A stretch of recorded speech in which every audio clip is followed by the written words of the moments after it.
सांपों को काटने से भारत में हर वर्ष लगभग 50,000 लोगों की मृत्यु हो जाती है, जिसका मुख्य कारण झाड़ फूक, तंत्र मंत्र, जड़ी बूटी व अंधविश्वास है। महाराज जी, इसी अंधविश्वास को दूर करने के लिए मैं अपनी एक छोटी सी टीम के साथ प्रयासरत हूँ। महाराज जी, इसी कार्य को करते करते मुझे भगवान की भक्ति में मन एकाग्र नहीं मैं कर पाता। महाराज जी, पर इसमें सबसे बड़ी धन्यवाद की बात यह है कि आप मनुष्य और बेजुबान प्राणी दोनों की रक्षा करते हैं। आप अपने जान को संकट में डाल करके जो विष वाले सांप हैं उनको आप सुरक्षित पकड़ते हैं और बिना किसी पैसे के। सर्प मित्र का तात्पर्य यही होता है कि वो कोई भेंट नहीं लेते हैं और आप उनको भी सुरक्षित जंगल में छोड़ते हैं और जिनके घरों से पकड़ा उनकी भी सुरक्षा हो जाती है। तो ये तो बहुत बड़ी समाज की और हमारे भगवान की सेवा है। हाँ, आप सांप में भी भगवान को देखें और जिसके घर से सांप पकड़े उनमें भी प्रभु की भावना करें। उनके बिना तो कुछ है नहीं। ये जो चैतन्यता है, चेतनता है, श्री भगवान की है। कई बार हमने एकांतिक और सत्संग में बताया कि यंत्रों के प्रभाव से बिजली का प्रभाव बदलता नजर आता है। हीटर है, फ्रिज है, इनमें गर्म ठंडा है, हाइलोजन है, प्रकाश है, विविध प्रकार के यंत्रों करणों के कारण बिजली का प्रभाव अलग अलग, पर बिजली एक ही होती है। ऐसे ही सर्प है, मनुष्य है या अन्य योनियां है, चराचर जगत है, सब में एक ही भागवतिक शक्ति है।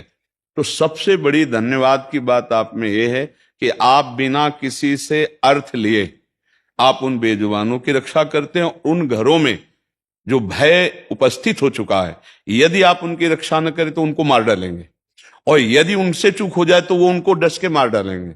तो दोनों प्रकार के मनुष्यों को भी और पशु पक्षियों की भी आप जो रक्षा करते हैं, ये बहुत बड़ा आपका परम धर्म है। बस इसे भाव बदल दीजिए, ये भगवान का कर लीजिए, तो आपका इसी से भगवत प्राप्ति का योग बन जाएगा। जैसे आज आप यहाँ वृंदावन धाम में यहाँ बैठे हैं, इसी योग का फल है। कहीं ना कहीं कोई न कोई परोपकार, कोई न कोई भजन, कोई न कोई पुण्य, सबका ऐसा बना है। भगवान की कृपा हुई कि आप यहां बैठे हैं। पुण्य पुंज बिन मिले ही न संता, वो स्वामी तुलसीदास जी कहते हैं। इसमें हमारे कुछ सुकृत काम किए और दूसरी हरि कृपा। अब मोहि भा भरोसा हनुमंता, बिनु हरि कृपा मिले नहीं संता। अब बस इसी साधन का सुधार ये हो जाए कि यदि हम नाम जप करते हुए और उनमें भगवत भाव करके जो आप सेवाएं करते हो, उसे भगवान की सेवा में बिल्कुल निष्काम सेवा है।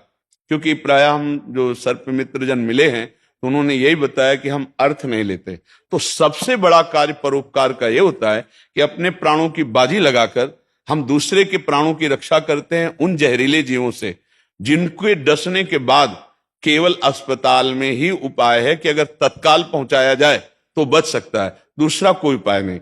अच्छा, पीछे ऐसा नहीं कि मंत्रों में बल नहीं था, पीछे ऐसे मंत्रज्ञ थे जो मंत्र की साधना करके उसे सिद्ध किए हुए थे। जैसे तस्मात् शास्त्रम प्रमाणम थे, जन्मेजय जी ने बड़े बड़े मंत्रज्ञों को व्यवस्थित किया था। परीक्षित जी को तक्षक सर्प काटने आएगा तो मंत्र बल से उसको रोकेंगे, और अगर काट लेगा तो उसके जहर को उतारेंगे। लेकिन यह पता नहीं था कि तक्षक सिद्ध सर्प है, वो कोई साधारण सर्प नहीं है।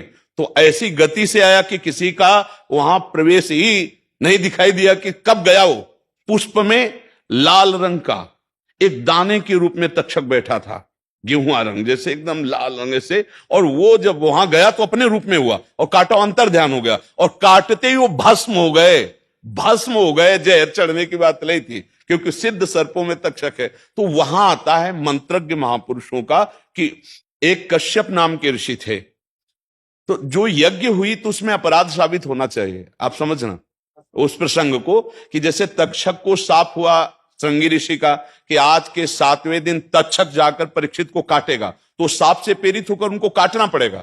इसमें उनका कोई अपराध नहीं। फिर जन्मेजय जी ने सर्पेष्टि यज्ञ की, तो बिना अपराध के दंड कैसे दे सकते हो? परीक्षित के बाद वही राजा थे, तो उसमें तक्षक का अपराध साबित हुआ।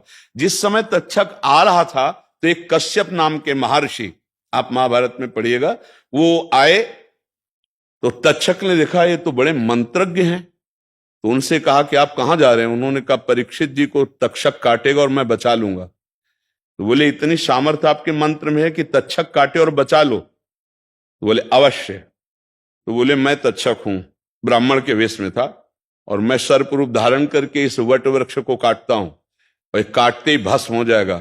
अगर आप इसे पुनः हरा भरा कर दे तो मैं जान लूंगा आप परीक्षित को जिला सकते हैं। तो जीव ही दशा पूरा आग लग गई, क्योंकि अति तीक्ष्ण विष। इसके बाद उन्होंने कश्यप जी ने मंत्र उच्चारण किया तो जैसा वृक्ष था उससे भी जैसे बसंत ऋतु में नवीन कोपले आ गए। कश्यप ने कहा हमारे मंत्र बल को देखा? तो उनका आपको प्रणाम करते हैं कि आप ऐसा कर सकते हैं, पर ऋषि के सांप को तोड़ना आपका कर्तव्य नहीं, और मैं सांप से प्रेरित होकर डसूंगा। और आप बचाना चाहते हैं तो क्या चाहते हैं? तो उनका मैं धन के लिए जा रहा हूं। तो बोले वो तो हमारे पास बहुत है, यक्षलोक के समस्त संपत्तियां नागलोक में भी विराजमान है। तो उन्होंने संपत्ति देकर उनको वापस कर दिया। ये जब बात सुनी जन्मेजय जी ने तो कहा मैं तक्षक को दंड दूंगा।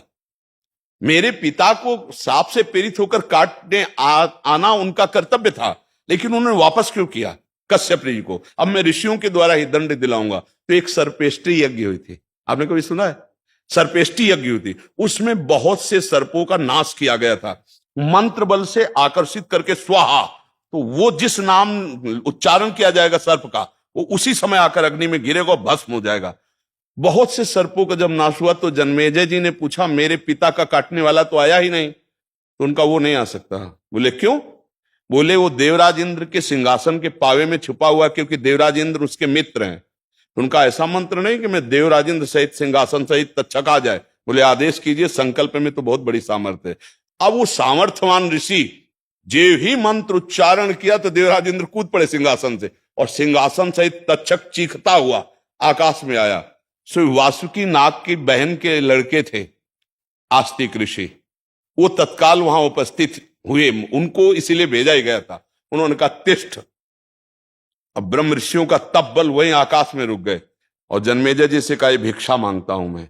और यज्ञ में कोई ऋषि भिक्षा मांगे तो पूर्णता तभी मानी जाती है जब उसकी भिक्षा पूर्ण कर दे। जैसे वामन भगवान बलि की यज्ञ में भिक्षा के लिए गए थे, यज्ञ समाप्त हुई, तक्षक सुरक्षित बच गया।